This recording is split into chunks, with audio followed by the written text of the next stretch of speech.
आज के वीडियो में हम बात करेंगे स्वास्थ्य मनोविज्ञान के कुछ महत्वपूर्ण प्रश्नों की। तो वीडियो की शुरुआत करते हैं बिना देरी किए हुए। पहला प्रश्न है, स्वास्थ्य मनोविज्ञान के मुख्य उद्देश्य क्या है? मानसिक बीमारियों का निदान, स्वास्थ्य को बढ़ावा देना और बीमारियों को रोकना, जैविक प्रक्रियाओं का अध्ययन, चिकित्सा उपकरणों का विकास। इसका सही उत्तर होगा स्वास्थ्य को बढ़ावा देना और बीमारियों को रोकना। दूसरा प्रश्न है, जनरल एडाप्टेशन सिंड्रोम के 3 चरण कौन से हैं? ऑप्शन ए है अलार्म, प्रतिरोध, थकावट। ऑप्शन बी प्रारंभ, मध्य, अंत। ऑप्शन सी चिंता, अवसाद, उभरना।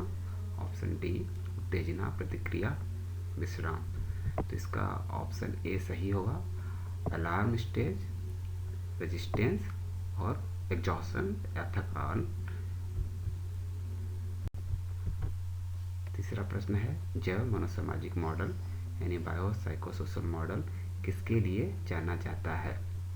केवल जैविक कारणों के लिए, मानसिक कारणों के लिए, स्वास्थ्य के और बीमारी के जैविक, मनोवैज्ञानिक और सामाजिक कारणों के लिए, या सामाजिक और सांस्कृतिक कारणों के लिए? इसका ऑप्शन सी सही होगा कि स्वास्थ्य और बीमारी के जैविक, मनोवैज्ञानिक और सामाजिक कारणों की भूमिका पर ध्यान देना। इसकी व्याख्या इस प्रकार है। प्रश्न 4 है हमारा, कुबलर रॉस के अनुसार मृत्यु के प्रति प्रतिक्रिया के 5 चरण कौन से हैं? इनकार, क्रोध, सौदाबाजी, अवसाद, स्वीकृति। ऑप्शन बी है खुशी, उदासी, गुस्सा, भय। स्वीकृति। ऑप्शन सी है इनकार, उदासी, सौदाबाजी, अवसाद, स्वीकृति। ऑप्शन डी है क्रोध, खुशी, सौदाबाजी, अवसाद, स्वीकृति। इसका ऑप्शन ए सही होगा। सर्वप्रथम वो डिनाई करता है, इनकार कर देता है, उसके बाद वो एंगर यानी गुस्सा करता है, उसके बाद की स्थिति बार्गेनिंग की होती है, तो पश्चात वो डिप्रेशन में जाता है और उसके बाद वह उस चीज़ को एक्सेप्ट कर लेता है। इसका व्याख्या इस प्रकार है। 5वां प्रश्न है,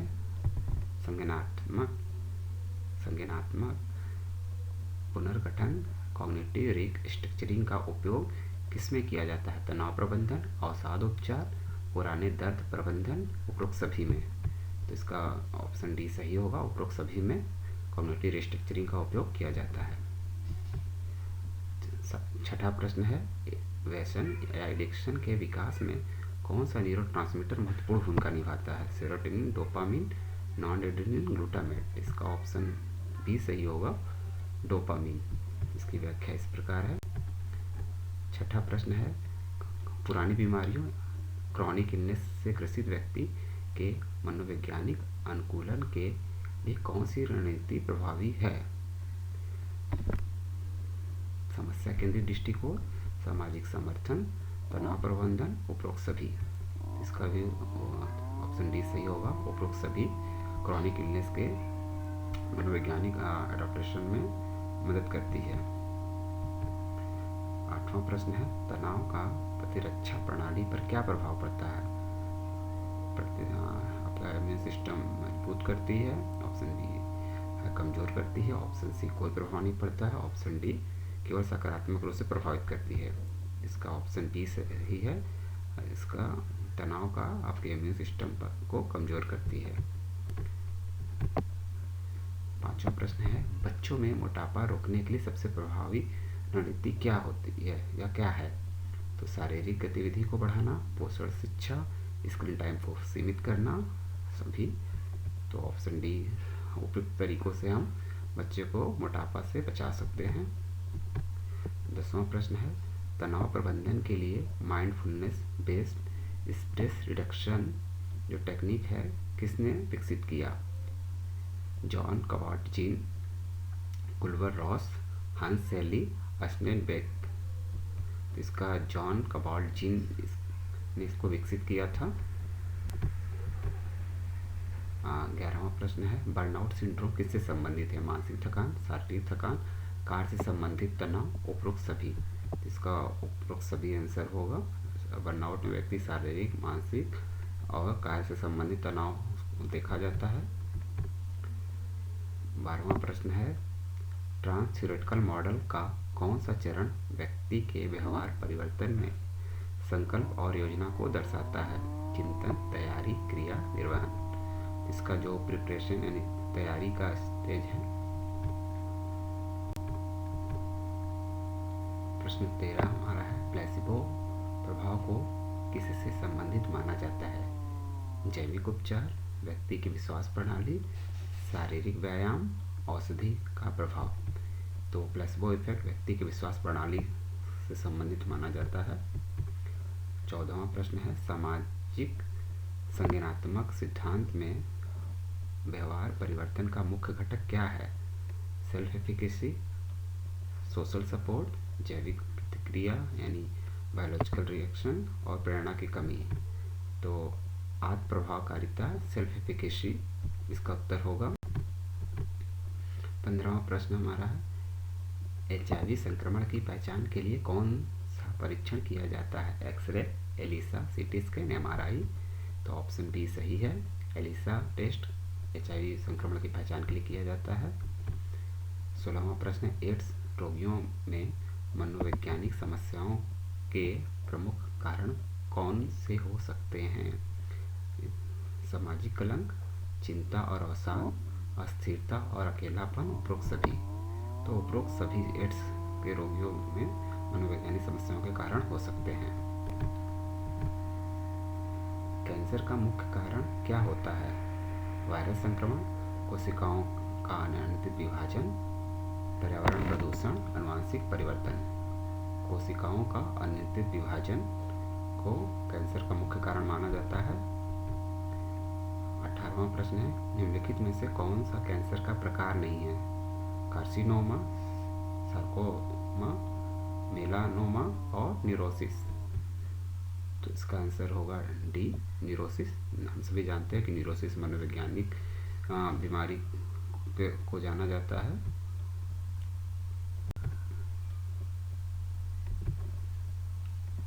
19वां प्रश्न है, कैंसर का प्रारंभिक निदान करने के लिए कौन सा परीक्षण किया जाता है?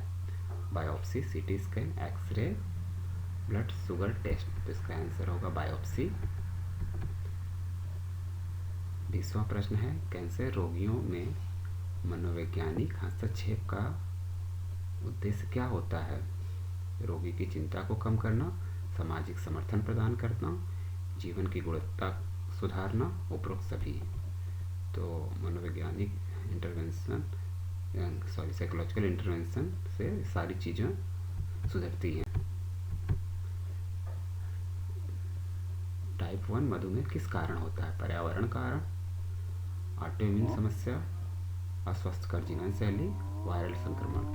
तो ये है ऑटोइम्यून डिजीज के नाम से भी इसे जाना जाता है। मधुमेह के प्रमुख लक्षण क्या होते हैं? अत्यधिक प्यास लगना, फ्रीक्वेंट और बार बार पेशाब जाना यानी फ्रीक्वेंटली यूरिनेशन, वजन बढ़ना, बालों का झड़ना, त्वचा का पीला होना। तो बार बार यूरिनेशन, फ्रीक्वेंटली यूरिनेशन और अत्यधिक प्यास इसका एक प्रमुख लक्षण होता है। 23वां प्रश्न है, मधुमेह की पहचान के लिए कौन सा परीक्षण किया जाता है? ELISA test, glucose tolerance test, CT scan, thyroid test. तो इसका आंसर बी होगा, क्योंकि हम सभी जानते हैं कि एलिसा टेस्ट एड्स के लिए है। 24वां प्रश्न आज का है, टाइप 2 मधुमेह का प्रमुख कारण क्या है? आनुवंशिक प्रवृत्ति, अस्वस्थकर जीवन शैली, शारीरिक निष्क्रियता, उपरोक्त सभी। तो उपरोक्त सभी की वजह से टाइप 2 डायबिटीज हो सकता है। 25वां प्रश्न, निम्न में से कौन सा क्षुधा विकृति का प्रकार नहीं है? Anorexia nervosa, bulimia nervosa, binge eating disorder, उपरोक्त सभी।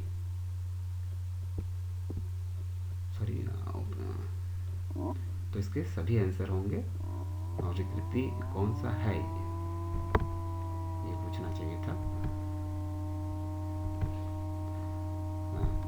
प्रश्न है, एनोरेक्सिया नर्वोसा का प्रमुख लक्षण क्या है? वजन बढ़ना, भूख लगने के बावजूद खाना ना खाना, अत्यधिक शारीरिक व्यायाम, बी और सी दोनों। आंसर इसका होगा डी, बी और सी दोनों, यानी भूख लगने के बावजूद खाना ना खाना और अत्यधिक शारीरिक व्यायाम करना। बुलिमिया नर्वोसा के रोगी में क्या सामान्यतः देखा जाता है? अत्यधिक भूख लगना, खाने के तुरंत बाद उल्टी करना, सामान्यतः वजन कम होना, उपरोक्त सभी। तो बुलिमिया नर्वोसा में उपरोक्त सभी लक्षण देखे जाते हैं। प्रोचास्का और डिमेंटे के ट्रांस-थ्योरेटिकल मॉडल TTM में कौन से चरण सम्मिलित हैं? पूर्व चिंतन, चिंतन, तैयारी, क्रिया, निर्वहन। ऑप्शन बी है शुरुआत, मध्य, अंत। सी निदान, उपचार, पुनर्प्राप्ति। डी प्रेरणा, योजना, क्रियान्वयन। तो इसका ऑप्शन ए सही होगा, पूर्व चिंतन, चिंतन, तैयारी, क्रिया, निर्वहन। इसकी व्याख्या इस प्रकार है, आप देख लीजिएगा। 28वां प्रश्न हमारा है, टेलीमेडिसिन का क्या लाभ है? समय की बचत, दूरस्थ क्षेत्रों तक पहुंच, लागत प्रभावशीलता, उपरोक्त सभी। तो टेलीमेडिसिन के माध्यम से उपरोक्त सभी लाभ मिलते हैं। आज का 30वां प्रश्न है, शराब निर्भरता को पहचानने के लिए कौन सा मापदंड उपयोगी है? DSM, diagnostic statistical manual, international classification of disease, दोनों, इनमें से कोई नहीं। तो हम दोनों DSM और ICD के मापदंड शराब निर्भरता को, अल्कोहल डिपेंडेंसी को पहचानने में मदद करते हैं। धन्यवाद।